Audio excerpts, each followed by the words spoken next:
इसको मेरे ख्वाजा महाराजा ने मुहर लगा के बैठा दिया और हम अपने दोनों हाथ बुलंद करके कहते हैं, डाल दी कल्ब में अजमत मुस्तफा सैयदी आला हजरत पे लाखों सलाम। इश्क मोहब्बत, इश्क मोहब्बत, इश्क मोहब्बत, इश्क मोहब्बत, प्यार मोहब्बत, प्यार मोहब्बत, प्यार मोहब्बत, प्यार मोहब्बत।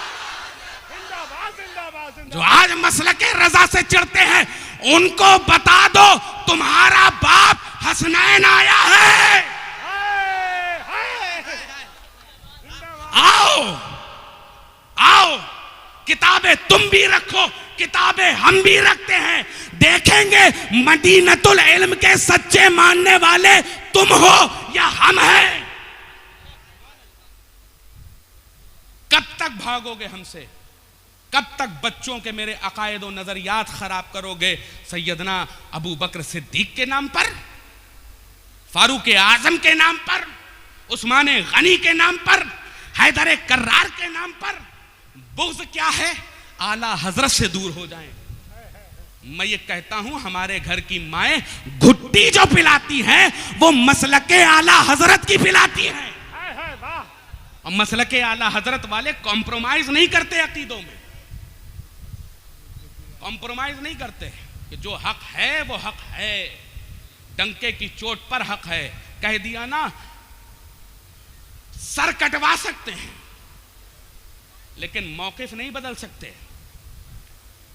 72 ने यह पैगाम दे दिया करबला के मैदान से, सरदाद न दाद दस्त दर दस्त यजीद। ये मौकिफ, ये कुल्लिया बन गया हमारे लिए, सर दे देना लेकिन इन यजीदियों के हाथ पर बैयत मत करना। कौन यजीदी? वो यजीदी आजकल कोई नहीं कहता कि हम यजीद से मोहब्बत करते हैं, आज कोई नहीं कहता हम अबू बकर से नफरत करते हैं, आज कोई नहीं कहता कि हम अमीर मुआविया से नफरत करते हैं, आज कोई नहीं कहता कि हम हजरत उमर फारूक आज़म से नफरत करते हैं, आज कोई नहीं कहता कि हम उस्मान गनी से नफरत करते हैं, आज कोई नहीं कहता कि हम यजीद से मोहब्बत करते हैं। लेकिन अफ़आल ऐसे पता चल जाते हैं कि जिनमें हमको ये पता चल जाता है कि इसके दिल में कहीं ना कहीं चोर है। कैसे? जहां एक बच्चा आया और बच्चा आकर कहने लगा, शेख साहब, पीर साहब, आजकल के तो पीर साहब अल्लाह माफ करे, 10-10 अंगूठियां, चेहरे पे काला खिजाब, और जितना बड़ा प्रोटोकॉल उतना बड़ा पीर। मैं एक वाकया आपके सामने रख दूं, यहां पे सब अहले निस्बत है ना, सब मोहब्बत वाले हैं ना, सब इश्क वाले हैं ना। मैं आपको एक वाकया बता दूं अजीजान गिरामी, बहुत प्यारा जहन में आया है, इजाजत है? हजरत गरीब नवाज ख्वाजा ख्वाजगा ख्वाजा मोइनुद्दीन चिश्ती हिंदल वली अताए रसूल फिल हिंद ख्वाजा मोइनुद्दीन चिश्ती हसन काजमी संजरी, अदीदान गिरामी 22 साल अपने मुर्शिद के घर पर चाकरी करी है, तब जाकर मोइनुद्दीन गरीब नवाज बने हैं। 22 साल अपने पीरो मुर्शिद के कपड़े धोए हैं, तब जाकर ख्वाजा मोइनुद्दीन चिश्ती गरीब नवाज बने हैं। 22 साल अपने पीरो मुर्शिद के आंगन में झाड़ू लगाई है, तब जाकर ये मोइनुद्दीन गरीब नवाज बने हैं। लेकिन आज हम मुरीद भी होते हैं तो अपना प्रोटोकॉल बनाने के लिए कि हम इतने बड़े पीर साहब के मुरीद हैं। आज ये ना देखो कि कितने बड़े बाप का बेटा है, आज ये ना देखो कि कितनी बड़ी खानका का सज्जादा नशीन है, बल्कि एक चीज देखो कि उसका अकीदा और नजरिया सही है या नहीं है। क्या वो ना महरमों के साथ इख्तिलात रखता है या नहीं रखता है? क्या वो पीरा मुरीदी के नाम पर हमारी जेबों में डाका डालने वाला है या नहीं है? हमें एक कुल्लिया हुजूर गरीब नवाज ने दे दिया। 22 साल खिदमत की ख्वाजा ख्वाजा मोइनुद्दीन चिश्ती ने। 22 साल खिदमत करने के बाद ऐसे ही रात का एक मौसम था, हल्की हल्की भीनी भीनी शबनम ओस गिर रही थी। हजरत ख्वाजा मोइनुद्दीन चिश्ती हाथ ताप रहे थे, आपके साथ आपके पीरो मुर्शिद हजरत ख्वाजा उस्मान हारवनी रदी अल्लाह ताला अन्हो भी हाथ ताप रहे थे। हाथ तापना था अजीज़ाने गिरामी। एक पहर गुजर गया, दरसो वाज़ो नसीहत ख़त्म हो गई। उसके बाद ख्वाजा मोइनुद्दीन चिश्ती से आपके पीरो मुर्शिद ने कहा, ये अंगीठी अपने सर पर रखो और अंदर ले जाओ। अजीज़ाने मोहतरम, जैसे ही ये जुमला उन्होंने कहा कि इसे अपने सर पर रखो और अंदर ले जाओ, अजीज़ाने गिरामी गरीब नवाज ने फौरन वो अंगीठी उठाई और उठाने के साथ अपने पीरो मुर्शिद के सामने जमीन पर पटक दी। ख्वाजा उस्मान हारूनी भी चौंके। आप फरमाते हैं कि 22 साल का एक अजीम अरसा गुजर गया, लेकिन आज तक मेरे सामने ये वाकया ना हुआ कि मैंने मोइनुद्दीन से किसी चीज का हुक्म दिया हो और मोइनुद्दीन ने वो काम ना किया हो। आज मामला क्या है?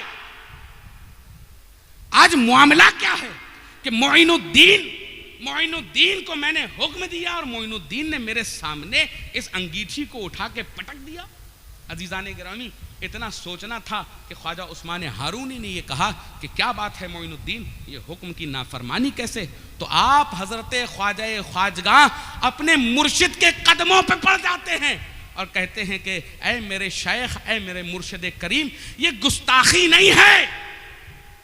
और मैं आपसे ये पूछना चाहता हूं, क्या बज़ाहिर इस जुमले में अहले इल्म बताएं कि क्या बज़ाहिर इस जुमले में कोई खराबी है कि अपने सर पर अंगीठी रखो और इसे अंदर ले जाओ? बज़ाहिर कोई खराबी नहीं नजर आ रही, लेकिन ख्वाजा ख्वाजगा कदमों पर गिर गए और गिर कर ये कहते हैं कि ऐ मेरे मुर्शिद करीम, ये कोई गुस्ताखी नहीं है। आज 22 साल का अरसा गुजर गया, आप ये कह रहे हैं कि ऐ मोइनुद्दीन, इसे अपने सर पर रखो और अंदर ले जाओ।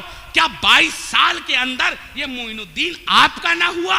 वरना मेरा तो ये अकीदा था, ये सर भी आपका, ये जिस्म भी आपका, ये रूह भी आपकी, मैं पूरा मोइनुद्दीन आपका।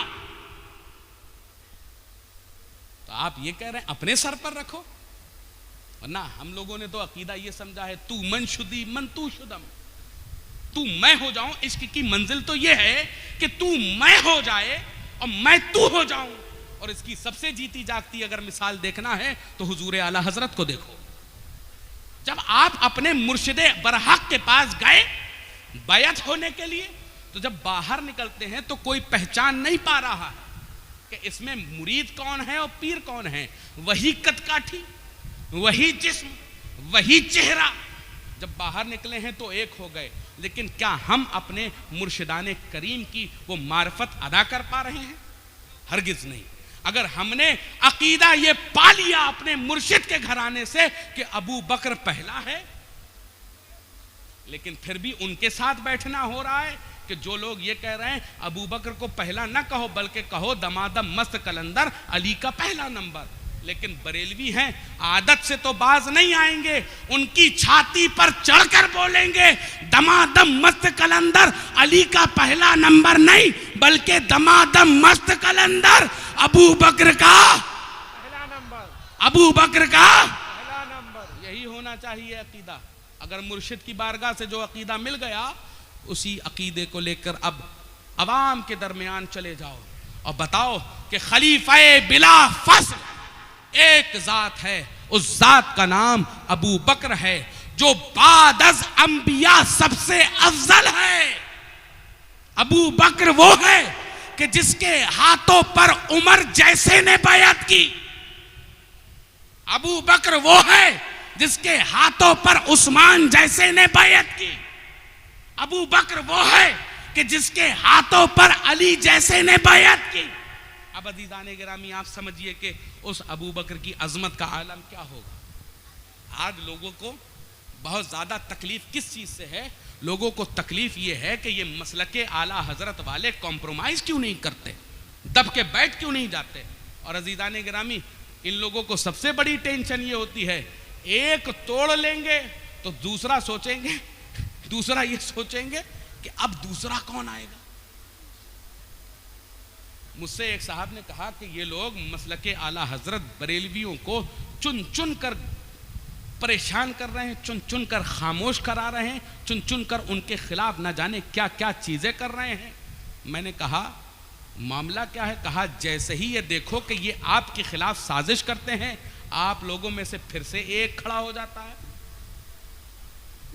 इनके साथ फैजान साहब के साथ कुछ करो, तबरेज साहब बोल जाएंगे, तबरेज साहब के साथ कुछ करो तो हजरत वाला बोल जाएंगे, हजरत वाला के साथ कुछ करो तो ये बच्चे बोलना शुरू हो जाएंगे। अजीज़ाने गिरामी, हर शख्स तो इसी चक्कर में पड़ा हुआ है कि ये मामला क्या है, एक को कुछ करो तो दूसरा खड़ा हो जाता है, दूसरे को कुछ करो तो तीसरा आ जाता है, तीसरे के साथ कुछ करो चौथा आ जाता है। मामला क्या है, इनमें बरकत कितनी है? तो मैंने तो सीधा ये कहना शुरू कर दिया कि अल्हम्दुलिल्लाह कुरान करीम में ये हुक्म आया है, ये हुक्म आया है कि अल्लाह ताला ने हलाल में बड़ी बरकत दी है। अब अज़ीज़ाने गिरामी समझिए, अल्लाह ताला ने जब हलाल में बड़ी बरकत दी है तो आप ये समझिए कि आप हैं कौन और वो कौन हैं जो हमें चुन चुन कर हमारे साथ ये हरकतें कर रहे हैं। मेरे प्यारे दोस्तों, इस चीज़ को समझो, इस चीज़ को ये समझो कि तुम लोग किसके मानने वाले हो, किसके चाहने वाले हो। वो इमाम अहमद रजा जो वक्त के जय्यद उलमा की दुआओं का समरा था, वो इमाम अहमद रजा वो जो दुआएं सादात का समरा था। जब एक वक्त आया अंग्रेजी हुकूमत के साए में, जब हमारे ईमान व अकीदे पर डाका डाला जाने, तरह तरह के हमले होते रहे, कभी तहजीरुन नास के जरिए, कभी रिसाला यकरोजी के जरिए, कभी तक़वियतुल ईमान के जरिए। जब हमारे ईमान व अकीदे को जब तोड़ा मरोड़ा जाने लगा, अजीज़ाने गिरामी, आज जो लोग बड़ा खुश होते हैं कि हम इमाम अहमद रजा के खिलाफ बोल लेंगे तो हम बड़े बड़े मशहूर हो जाएंगे, बड़े मशहूर हो जाएंगे। मेरे प्यारे दोस्तों, तुमको मशहूर होने के लिए भी इमाम अहमद रजा का सहारा चाहिए। जिंदाबाद। तुमको मशहूर होने के लिए भी इमाम अहमद रजा का सहारा चाहिए। तो अब ये समझो अजीज़ाने गिरामी कि इमाम अहमद रजा बुजुर्गाने हिंदुस्तान की दुआओं का नतीजा था कि जब हर तरफ त्राहिमाम त्राहिमाम मचा था। कभी मज़ारात को ये ब्रिटिशर्स कुछ लोगों के साथ मिलकर तोड़ना शुरू कर रहे थे, कभी मसाजिद ढाई जा रही थी। आज से 108 साल पहले आज जो मसलके आला हजरत पर भौंकते हुए नजर आते हैं, उन्हीं के बाप दादा मुसल्लों पर बैठ बैठ कर दुआएं करते थे, या अल्लाह एक अबू बकर जैसा भेज दे, कम से कम हमारी इस गुल्लक चिरागी की तो हिफाजत हो जाए, हमारे इन मुसल्लों की हिफाजत तो हो जाए, हमारे इन चादरों की हिफाजत तो हो जाए, हमारे इन अकायदो नजरियात की तो हिफाजत हो पाए। ऐ खुदा, अगर अबू बकर जैसा ना हो तो कम से कम एक उमर जैसा ही आ जाए, अगर उमर ना हो तो एक उस्मान जैसा ही आ जाए, उस्मान ना हो तो एक हैदर कर्रार जैसा ही आ जाए, अगर हैदर कर्रार ना हो तो हसनैन करीमैन जैसे ही आ जाए। अदीदाने गिरामी, जब दुआएं होती रहीं तो आवाज़ किबरिया ये आई, आवाज़ किबरिया ये आई, आवाज़ किबरिया ये आई कि जिसको जो करना था कर चुके, अबू बकर को जो करना था कर चुके, उमर को जो करना था कर चुके, उस्मान को जो करना था कर चुके, हैदर को जो करना था कर चुके। अब इन सब का एक मजमुआ में इकट्ठा कर कर नकी अली खान के घर एक अहमद रजा खान भेज रहा हूं। नकी अली खान के घर एक अहमद रजा खान भेज रहा हूं, जिसके अंदर अबू बकर की सदाकत भी होगी, उमर की अदालत भी होगी, उस्मान की सखावत भी होगी, हैदर कर्रार की शुजाअत भी होगी। अजीज़ाने गिरामी, उस ज़ात को इमाम अहमद रजा खान कहा जाता है। आज ये जो हम पर भौंकते हैं उनको बता दो कि हमारा अकीदा नहीं, ये सच्चाई है कि वादी रजा की कोहे हिमाला रजा का है, और जिस समत देखिए वो इलाका रजा का है। और अगलों ने जो लिखा है बहुत इल्मे दीन पर और जो कुछ भी इस सदी में है वो तन्हा रजा का है। ये हमारा यकीन नहीं बल्कि ये सच्चाई है कि जो कुछ भी इस सदी में है वो तन्हा रजा का है। आज जो भौंकते हैं उनको भौंकने दो। आज जो लोग इमाम अहमद रजा के खिलाफ बोलते हैं उन्हें बोलने दो। आज जो लोग अबू बकर के खिलाफ बोलते हैं उन्हें बोलने दो। जो लोग उमर के खिलाफ बोलते हैं